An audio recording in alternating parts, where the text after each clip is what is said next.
ഉപയോഗത്തിലില്ലാത്ത mobile നമ്പറുമായി link ചെയ്തിരിക്കുന്ന UPI അക്കൗണ്ടുകൾ കൈവശമുണ്ടെങ്കിൽ update ചെയ്യേണ്ട അവസാന ദിവസം ഇന്ന്. അല്ലാത്തപക്ഷം അക്കൗണ്ട് നീക്കം ചെയ്യപ്പെട്ടേക്കാമെന്നാണ് നാഷണൽ പേയ്മെന്റ് കോർപ്പറേഷൻ ഓഫ് ഇന്ത്യയുടെ മുന്നറിയിപ്പ്.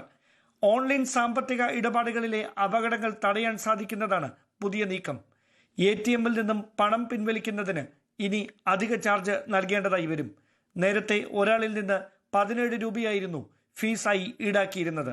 എന്നാൽ പുതുക്കിയ നിരക്ക് പ്രകാരം ഇത് 19 രൂപയാകും. ഇതിനു പുറമെ മിനി സ്റ്റേറ്റ്മെന്റ്, ബാലൻസ് പരിശോധിക്കൽ തുടങ്ങിയ ബാങ്ക് ഇതര സേവനങ്ങൾക്ക് നിലവിൽ ഈടാക്കുന്ന 6 രൂപയിൽ നിന്ന് 7 രൂപയായി വർദ്ധിക്കും.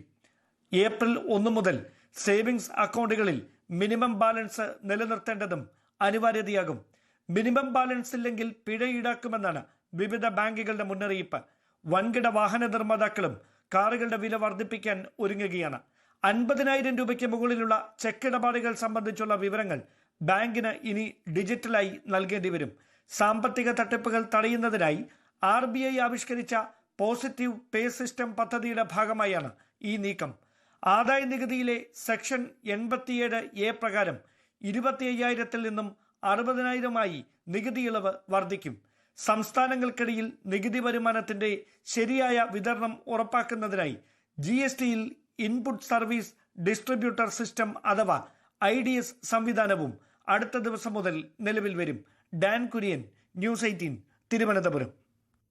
സംസ്ഥാനത്തെ ഭൂനികുതി സ്ലാബുകളിലും കോടതി ഫീസുകളിലും നാളെ മുതൽ വർധനവ് നിലവിൽ വരാൻ പോവുകയാണ്. കാലപ്പഴക്കം ചെന്ന വാഹനങ്ങളുടെ നികുതിയും കൂടും. ഭൂമിയുടെ പാട്ടം നിരക്കുകളിലും നാളെ മുതൽ പരിഷ്കരിച്ച തുക ഈടാക്കി തുടങ്ങും.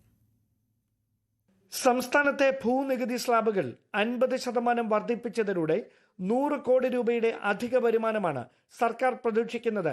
പാട്ടനിരക്ക് കുടിശ്ശിക തീർപ്പാക്കാൻ ഒറ്റത്തവണ പദ്ധതി നടപ്പാക്കും. ഇലക്ട്രിക് വാഹനങ്ങളുടെ നികുതി പുനഃക്രമീകരിക്കും. വില അനുസരിച്ചായിരിക്കും നികുതിയിൽ മാറ്റം വരിക. സംസ്ഥാനത്ത് ടൂറിസ്റ്റ് ബസ് നിരക്കും വർദ്ധിക്കും. കോൺട്രാക്ട് ഗ്യാരേജ് നികുതി ഘടന ഏകീകരിക്കാൻ സംസ്ഥാന ബജറ്റിൽ തീരുമാനിച്ചതാണ് നിരക്ക് വർദ്ധിക്കാൻ കാരണമാകുക. 15 വർഷം കഴിഞ്ഞ വാഹനങ്ങൾക്ക് ഇനി മുതൽ 50% നികുതി വർദ്ധിപ്പിക്കും.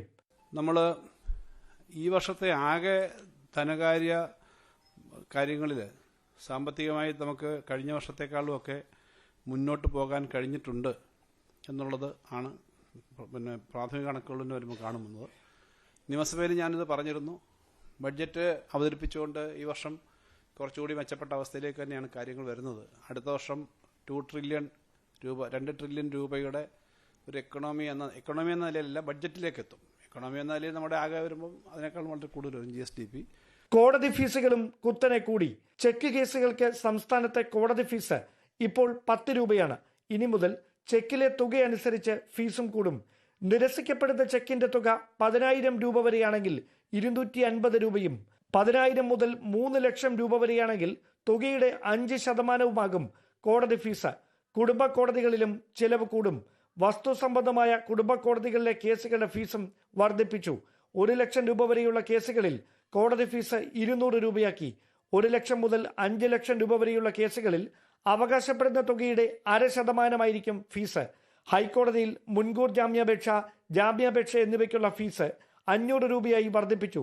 സെഷൻസ് കോടതികളിൽ മുൻകൂർ ജാമ്യാപേക്ഷയ്ക്കുള്ള ഫീസ് 250 രൂപയും ജാമ്യാപേക്ഷയ്ക്കുള്ള തുക 200 രൂപയായും വർദ്ധിപ്പിച്ചിട്ടുണ്ട്. ന്യൂസ് 18, തിരുവനന്തപുരം.